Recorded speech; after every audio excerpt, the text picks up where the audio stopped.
વીરાભાઈ બામણિયા, ઉના તાલુકા Bharatiya Janata party.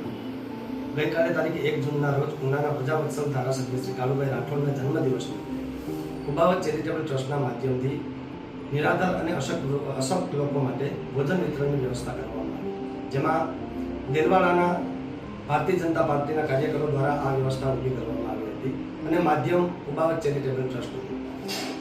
આ ભોજન વિતરણ દ્વારા ઉનાના પ્રજાપ્રેમી ધારાસભ્ય કાળુભાઈ રાઠોડને દીર્ઘાયુષ્ય પ્રાપ્ત થાય એવી પ્રાર્થના કરવામાં આવી અને તેમને આવા નિરાધાર લોકોની દુઆ મળી રહે તેવા આશય સાથે આ ભોજન વિતરણ વ્યવસ્થા કરવામાં આવી।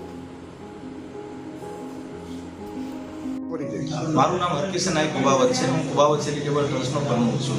કાલે તારીખ 1/6/2024ના રોજ ઉના તાલુકાના ધારાસભ્ય કાળુભાઈ સનાભાઈ રાઠોડના જન્મદિવસ નિમિત્તે ભાજપ તાલુકા પ્રમુખ હિરેનભાઈ વીરાભાઈ બામણિયા તરફથી નિરાધાર લોકોને જમવાનું આપવામાં આવ્યું। સરકારી હોસ્પિટલ જે રોડ રસ્તા ઉપર ભિક્ષુક હોય એમને જમવાનું આપવામાં આવ્યું। કુબાવત ચેરિટેબલ ટ્રસ્ટ દ્વારા 2 વર્ષથી નિયમિત રીતે રાત્રે ગવર્મેન્ટ હોસ્પિટલ તથા રોડ રસ્તા ઉપર નિરાધાર લોકો એને જમવાનું આપી રહ્યા છે।